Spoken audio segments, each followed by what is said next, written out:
राज्यों को देख लिया था कि मुगल साम्राज्य विभाजित हुआ तो 3 भागों में विभक्त हुआ। उत्तराधिकारी राज्य, विरोधी राज्य और विद्रोही राज्य और मुगल साम्राज्य के बाहर के राज्य। अब इसके बाद की इसके आगे का देखते हैं। जो उत्तराधिकारी राज्य थे इनके जो संस्थापक थे इनके ये स्थापित किए गए थे पुराने मुगल अधिकारियों के द्वारा। जैसे मुगल साम्राज्य के अंदर ये अधिकारी पद में थे और जब देखा कि इसमें क्या क्या कमियां हैं तो उसी का फायदा उठा करके इन्होंने उनकी कमजोरियों का फायदा उठा करके एक स्वतंत्र राज्य की इन लोगों ने स्थापना कर दी। तो ये इस तरीके से विद्रोह उत्तराधिकारी राज्य स्थापित हुआ मुगल साम्राज्य के विघटन के पश्चात। मुगल अधिकारी इन्होंने जैसे काफी समय से राज्य में इन्वॉल्व थे, उन्हें पता था क्या कमजोरी है, कैसे कहाँ पे क्या चीज है, इसको कहते हैं नस पता थी नहीं, तो उसी का फायदा उठा करके स्वतंत्र राज्य की स्थापना कर दी। तो ऐसे राज्यों को उत्तराधिकारी राज्य के नाम से जाना जाता है। जैसे जो बंगाल राज्य था, बंगाल राज्य का संस्थापक मुर्शिद कुली खान था। मुर्शिद कुली खान था ये 1780 में बंगाल के दीवान के पद पर नियुक्त किया गया था। लेकिन जैसे ही औरंगजेब की मृत्यु हुई इसने उसका फायदा उठा करके बंगाल के सूबेदार का पद भी ग्रहण कर लिया और फिर इसे नवाब कहा गया। ध्यान देने वाली बात है कि औरंगजेब की मृत्यु 1707 में हुई थी 3 मार्च को और मुर्शिद कुली खान की नियुक्ति दीवान के पद पर 1780 में हुई थी। तो जब 1780 में दीवान के पद पर नियुक्ति हुई तो चूंकि औरंगजेब के मरने के बाद जो मुगल साम्राज्य था उसमें कई सारी विसंगतियां आने लगी। तो अब चूंकि दीवान के पद पर था, अधिकारी था, तो इसके मर जाने के बाद या इसके जैसे डेथ के बाद इसमें मुगल साम्राज्य में जो भी कमियां हुई तो इसको ये जान गया और फिर जो है दीवान के पद को ग्रहण करने के बाद सूबेदार का पद भी ग्रहण कर लिया इसके डेथ के बाद औरंगजेब की। क्योंकि जब तक औरंगजेब था तब तक इसकी हिम्मत नहीं थी कि ये स्वतंत्र राज्य की स्थापना कर सके। दीवान का होता है वित्तीय अधिकारी, जो फाइनेंस से जुड़ा हुआ व्यक्ति होता है उसको दीवान के नाम से जाना जाता है। जैसे टैक्स वगैरह का कलेक्शन जो आता था वो दीवान के पद के अंतर्गत आता था। और जो सूबेदार होता है इसका होता है प्रशासनिक और सैनिक अधिकारी, यानी जो किसी सूबे यानी प्रांत का प्रमुख होता था। तो दीवान का पद यानी वित्तीय अधिकारी, सूबेदार का पद यानी प्रशासन एडमिनिस्ट्रेशन से और सैनिक प्रमुख था, ये होता है सूबेदार।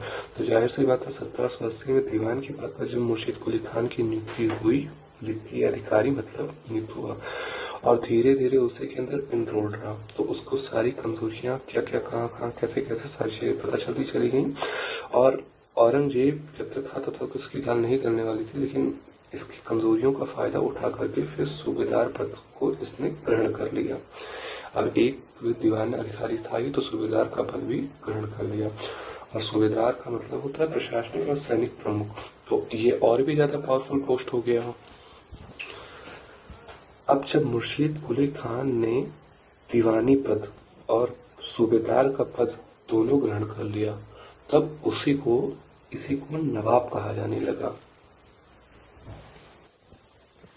जब तक से दीवानी पद पे था तब तक वित्तीय अधिकारी था। जैसे इसने सूबेदार का पद ग्रहण किया तो सूबेदार और दीवान हो जाने के पश्चात इसी को बंगाल का नवाब कहा जाने लगा। तो यहाँ से नवाब की अवधारणा या फिर कॉन्सेप्ट जनरेट हुआ। तो यहाँ तक ये नवाब हो गया। अब 1727 में इसने अपने उत्तराधिकारी को चुना जिसका नाम था सुजाउद्दीन। सुजाउद्दीन इसका दामाद था। ये रहा मुर्शिद कुली खान का उत्तराधिकारी सुजाउद्दीन इसका दामाद था।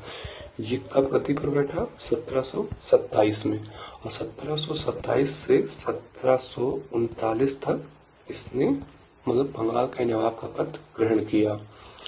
फिर अब सुजाउद्दीन का उत्तराधिकारी कौन हुआ? सरफराज खान, ये इसका बेटा था। 1739 से 40 तक ये गद्दी पर बैठा। मुर्शिद कुली खान का उत्तराधिकारी सुजाउद्दीन इसका दामाद था। फिर इसका उत्तराधिकारी ये 1727-1739 तक चला। फिर इसका सुजाउद्दीन का उत्तराधिकारी सरफराज खान 1739 से 1740 तक इसका शासन रहा बंगाल पर। अब सरफराज खान जो कि बहुत ज्यादा योग्य अधिकारी मतलब बहुत ज्यादा योग्य शासक नहीं हुआ, इतना ज्यादा अनुभव भी नहीं था, तो इसको हलाल करके मतलब इसको जो है मार करके अलीवर्दी खान ने 1740 में गद्दी प्राप्त कर लिया। सरफराज खान जो कि 1739 से 40 तक शासक रहा, अलीवर्दी खान ने सरफराज खान को मार दिया और फिर शासक बन गया बंगाल का नवाब। 1740 से 1756 तक इसने शासन किया, लगभग 16 साल का, 16 ईयर्स। इसको इस तरीके से कर रहे हैं कि मतलब एक लिंक बनता चला जाए, क्योंकि अगर लिंक नहीं बनेगा तो फिर मेमोराइज नहीं होगा। तो सबसे पहले मुर्शिद कुली खान 1780 में दीवान का पद प्राप्त किया। फिर औरंगजेब की मृत्यु का फायदा उठा करके सूबेदार का पद भी ग्रहण कर लिया। सूबेदार का पद ग्रहण करने के बाद ये नवाब कहलाया। फिर मुर्शिद कुली खान का उत्तराधिकारी हुआ उसका दामाद सुजाउद्दीन का फिर उत्तराधिकारी हुआ सरफराज खान का उत्तराधिकारी हुआ, मतलब उत्तराधिकारी के मार करके इसको बैठ गया खुद अलीवर्दी खान गद्दी पर। अब फिर 1756 में जो है अलीवर्दी खान तक इसका रहा। फिर 1757 से जैसे उधर फिर आगे प्लासी वगैरह की युद्ध की लड़ाई हो गई, तो वो तो बात अलग ही है, वो दूसरा उधर लिंक करेंगे। लेकिन यहाँ तक की बात, अब बात करते हैं अवध के प्रांत की। अवध प्रांत को 1722 तक शहादत खान नामक मुगल वजीर ने इसे स्वतंत्र बना दिया प्रैक्टिकल रूप में, सिर्फ और सिर्फ नाम की स्वतंत्रता, वास्तविक शक्ति किसी और के पास ही निहित होती है। तो प्रैक्टिकली जो इसे स्वतंत्र कराया 1722 तक, वो था शहादत खान। क्योंकि बंगाल के ऊपर डिस्कशन कर लिया है, अब अवध की बात है तो अवध की चर्चा कर रहे हैं। 1722 तक इसने स्वतंत्र करा दिया। अब ये केवल और केवल चला, मतलब ये जो शहादत खान था ये 1739 तक ही शासक रहा। 1739 में ये निकल लिया, मतलब इसकी मृत्यु हो गई। फिर इसका उत्तराधिकारी हुआ सफदरजंग। जो सफदरजंग था इसी को मुगल वजीर का पद भी मतलब मिला। अब इसीलिए मतलब इसे मुगल वजीर भी कहा जाने लगा, इसलिए अवध के नवाब को नवाब वजीर भी कहा गया। मुगल वजीर सफदरजंग को कहा गया, इसीलिए अवध के नवाब को नवाब वजीर के नाम से जाना गया। अब जो ये सफदरजंग था इसी का उत्तराधिकारी हुआ सुजाउद्दौला, जिसने पार्टिसिपेट किया था बक्सर के युद्ध में।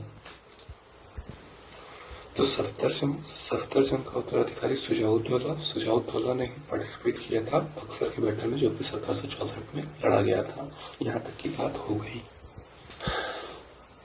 तो अवध का जो प्रांत था 1722 तक प्रैक्टिकली रूप में शहादत खान ने इसको स्वतंत्र करा दिया। 1739 तक रहा, उसके बाद ये मर गया।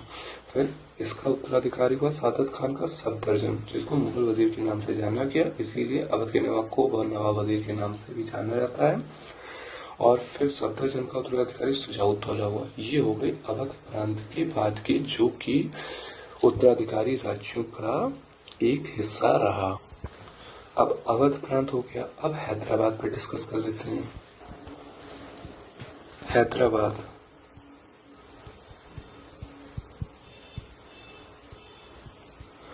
स्वतंत्र हैदराबाद राज्य का संस्थापक निजाम उल मुल्क था। अब ये जो है निजाम उल मुल्क जो था स्वतंत्र हैदराबाद राज्य का संस्थापक हुआ। मतलब हैदराबाद राज्य भी मुगल साम्राज्य के उत्तराधिकारी राज्यों में ही एक था। इसका भी मतलब जो निजाम उल मुल्क था ये भी मुगल साम्राज्य का ही अधिकारी था। उसकी कमजोरी का फायदा उठा करके इसने भी स्वतंत्र हैदराबाद राज्य की स्थापना किया। 1722 और 1724 के बीच में ये मुगल वजीर के पद पर भी रहा। मुगल वजीर के पद पर रहा कौन? निजाम उल मुल्क। अब बात ये आती है कि इसको ऐसा क्या हो गया कि ये असंतुष्ट होकर हैदराबाद चला गया। भाई जो है ये मुगल अधिकारी तो था ही, तो इसका मतलब कारण रहा कि जैसे मुगल साम्राज्य में कई सारी विसंगतियां आ गई। औरंगजेब की मृत्यु के बाद मुगल साम्राज्य जो है कमजोर होता रहा। दरबार में जैसे षड्यंत्र हो गया, गुटबाजी हो गया, या फिर अयोग्य शासक होते चले गए, तो ये भी एक कारण रहा उसके विखंडन। और जो ये निजाम उल मुल्क था ये बहुत ही एक सक्षम प्रशासक था और सेनापति भी था। लेकिन मुगल सम्राट मोहम्मद शाह के दरबार में इसको मतलब इतना इज्जत इसे नहीं दिया जाता था। ये वही मोहम्मद शाह रंगीला है जिसको पागल बादशाह के नाम से भी जाना जाता था। अब चूंकि मोहम्मद शाह रंगीला जो ये था ये विलासप्रिय और अयोग्य था। मतलब इसको ज्यादा इंटरेस्ट नहीं था कामकाज में राज्य की।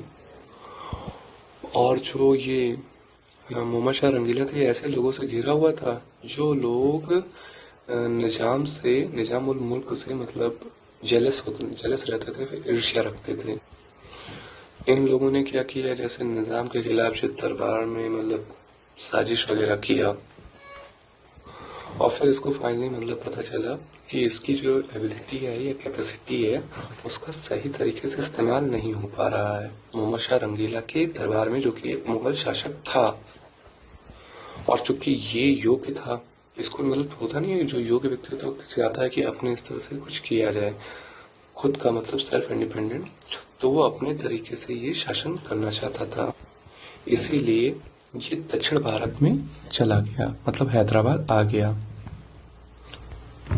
तो 1724 में ये आ गया हैदराबाद।